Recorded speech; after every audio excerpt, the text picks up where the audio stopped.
তুমি খুব ভাল এটা প্ৰচেষ্টা লৈছা জুবিনদাৰ কাৰণে নিজাববীয়াকৈ গোটেইখিনি কৰি আছে সম্পূৰ্ণ প্ৰচেছটো এবাৰ যদি জনোৱা দৰ্শকক একদম গৌৰৱত কৈছোঁ যিহেতু জুবিন যুগৰ জুবিন দেশৰ বুলি আমি সকলোৱে কওঁ আৰু সকলোৰে কৰ্তব্য আৰু মই নিজাবগীয়াকৈ বুলি ক'লে ভুল হ'ব আচলতে মাটিখিনি মোৰ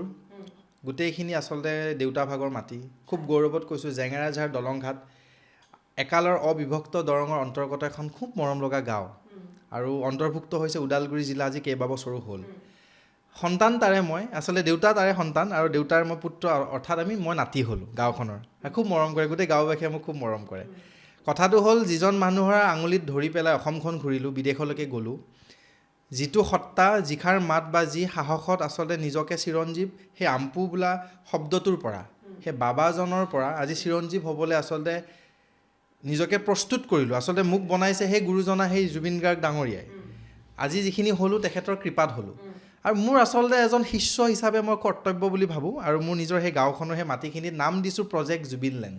আৰু অসমৰ হয় সেইখন অকল জেঙেৰাঝাৰবাসীৰ নহয় কিন্তু প্ৰত্যেকজন অসমীয়া তাতে যাব মোৰ বিশ্বাস আছে আৰু মোৰ মেইন প্ৰধান লক্ষ্যটো হৈছে আমাৰ 150-200 কণ ল'ৰা ছোৱালী আছে বিনামূলীয়াকৈ তেওঁলোকক সাহিত্য সংস্কৃতি এই দুটা দিশত পৰিচয় কৰাই দিম নিখুঁতভাৱে 1 টকা মোক নালাগে কাৰণ মই যিখিনি জ্ঞান মোৰ আছে মই দিম আৰু মই জানো মোৰ যিখিনি সতীৰ্থ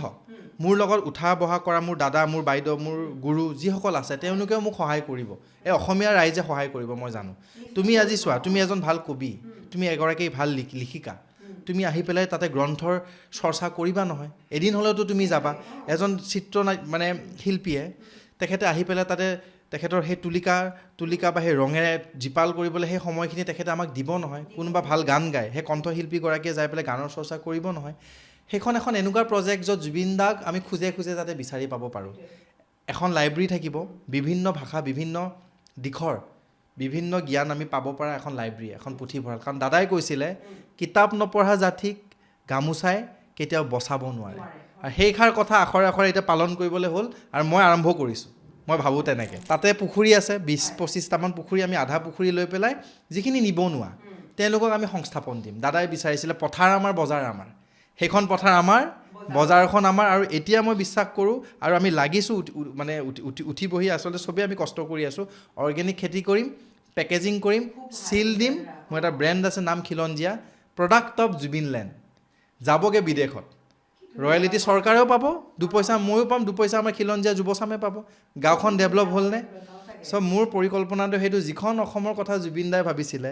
যিখন সোণৰ যিখন সেউজ আৰু যিখন অসমৰ নৱপ্ৰজন্মই কাম কৰিব সেই সাহসকণ কোনে দিছিলে দাদাই দিছিলে দাদাবিহীন অসমখনত জুবিনময় পৰিৱেশ কৰি গৈ পেলাই এটা প্ৰয়াস কৰিছোঁ সেইখনে হৈছে প্ৰজেক্ট জুবিনলেণ্ড জেঙেৰাঝাৰ ওদালগুৰি জিলা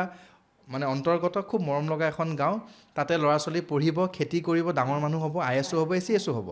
কণ ল'ৰা ছোৱালীখিনি পঢ়াৰ লগতে সাহিত্য সংস্কৃতি তথা চিনেমা জগতৰ লগত পৰিচয় কৰাই দিম গীত মাতৰ লগত পৰিচয় কৰাই দিম হাৰমনিয়াম বজাবলৈ শিকিব গান গাবলৈ শিকিব জুবিন গাৰ্গ হ'বলৈ সাহস গোটাব সেই মনত যাতে জুবিন দাৰ আত্মাটো সোমাই দিব পাৰোঁ সেইটোৱে আমাৰ প্ৰয়াস আৰু মই কি ভাবোঁ জানানে এতিয়া মোৰ ৰাইজৰ মানুহটো মই তাতে সেনেকৈ নোহোৱা হৈ যাম এদিন কাৰণ চোৱা দেউতাৰ মাটি কৰিবলগীয়া মোৰ একো নাই মইতো গুৱাহাটীত থাকোঁ ঘৰ ইয়াত উভতি গৈ পেলাই কি পাম মাঘৰ বিহুত যাই পেলাই ভাতমুঠি খাওঁ মাংসখিনি খাওঁ খাই লৈ শুই পেলাই পিছদিনা গুচি আহোঁ এতিয়া এটা যাবলৈ ৰাস্তা হ'লনে নাই কিয় হ'ল জুবিনলেণ্ড তাতে আছে জুবিনলেণ্ড আমি অসমখন জুবিন ভূমিটো আমাৰ কিন্তু সেইটো প্ৰজেক্টৰ পৰা মই জানো আহিবলগীয়া দিনত এয়া ধুনীয়াকৈ যিসকল শ্ৰোতা দৰ্শকে চাই আছে তাৰে মাজতো মোৰ দৰে মানুহ ল'ৰা ছোৱালী আছে নহয় মন এটা আছে নহয় মই সাহস হৈ পেলাই আহিছোঁ উৎসাহ জগাইছোঁ তেওঁলোকেও কৰিব অসমৰ প্ৰান্তে প্ৰান্তে চুকে কোণে জুবিনলেণ্ডৰ প্ৰজেক্টৰ দৰে আৰু কিছুমান প্ৰজেক্ট হওক মুঠৰ ওপৰত অসম আগলৈ যাব লাগে অসমৰ জয়গান আমি মাতি পেলাই সেই জয়গান গাই পেলাই জুবিনদাৰ সেই গানৰ মাজেৰে কৰ্মৰ মাজেৰে চিন্তাধাৰাৰ মাজেৰে ব্যক্তিত্বৰ মাজেৰে অসমখন আমি আগুৱাই গৈ থাকিম অসমখন স্বতঃস্ফূৰ্তভাৱে পবিত্ৰ হৈ থাকিব স্বতঃস্ফূৰ্তভাৱে অসমখন জীপাল হ'ব আৰু এই সোণৰ অসম সেউজ অসম জুবিন যুগৰ অসম তেনেকৈ হ'ব আৰু সেইটোৱে মোৰ সপোন আৰু ধৰ্ম একদম শেষ বাৰ্তা বুলি ক'ব লাগিব আমাৰ অনুষ্ঠানৰ কিন্তু ইমান আহিব লাগিব ৰাইজ কিন্তু চবেই যাব কিয় নাযাব বনাই আছোঁ ধুনীয়াকৈ চাংঘৰ হ'ব তাৰপিছত ট্ৰি হাউচ আছে কটেজ থাকিব বিদেশী আহিব গোটেই গাঁওখনৰ ঘৰে ঘৰে বিপণীবিলাক হ'ব ধুনীয়া সঁচাকৈ তুমি বহুত ধুনীয়া পদক্ষেপ লৈছা গামোচা শিপিনী একদম হাতে বোৱা গামোচা দেই আমাৰ অসমীয়া সমাজখন শাক পাচলি অৰ্গেনিক এইফালে আকৌ তোমাৰ কিছুমানে সেই কৰে কি বুলি কয় এই বাঁহৰ বাঁহৰ কাম, বাঁহ বেতেৰে হা, কামৰ শিল্প এটা থাকেতো তেওঁলোকে ধুনীয়াকৈ তেওঁলোকে কিবা কিবি সাজুলি লৈ পেলাই হেণ্ডিক্ৰাফ্ট আচ্ছা বা বহুত ধৰণৰ আচলতে কৈ শেষ নহ'ব মুঠৰ ওপৰত জেঙেৰাঝাৰবাসী ৰাইজৰ কাৰণে মই গোটেই জীৱনটো দিম বুলি ক'লেও এতিয়া ভুল নহ'ব মুঠৰ ওপৰত জুবিন দাৰ চিন্তাধাৰাৰে চাগে মুঠতে বহুত জীপাল হৈ থাকিব জেগা বিৰাট ধুনীয়া লাগিছে আচলতে ইমান ধুনীয়া চিন্তাধাৰা মৰম গতিকে কৰক, আশীৰ্বাদ কৰক। হয় নিশ্চয়কৈ আৰু শুভেচ্ছা থাকিবই সম্পূৰ্ণ অসমবাসীৰ হৈ মই কৈছোঁ মোক পইচা নালাগে মই নিজৰ ধন দি আছোঁ দেই ইমান তুমি মই গাঁৱৰ ধুনীয়া পৰা লোৱা আজি নাই হয় নিজৰ দাদাই দিয়া যিখিনি টকা জমা আছিলে গান গাই ঢোল বজাই যিখিনি টকা পাইছোঁ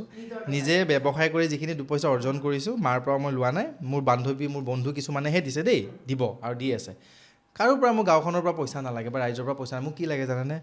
মন এটা লাগে বহল অন্তৰ এখন লাগে আশীৰ্বাদ লাগে সাহস লাগে নিশ্চয়। আপোনালোকে সাহস আচলতে দিয়ক সাহস আছে মই আগুৱাই যাম সেইটোৱে অসমবাসী ৰাইজে তেওঁক ছাপোৰ্ট কৰিব লাগিব সহায় কৰিব লাগিব সাহস হিচাপে সহায় কৰিব লাগিব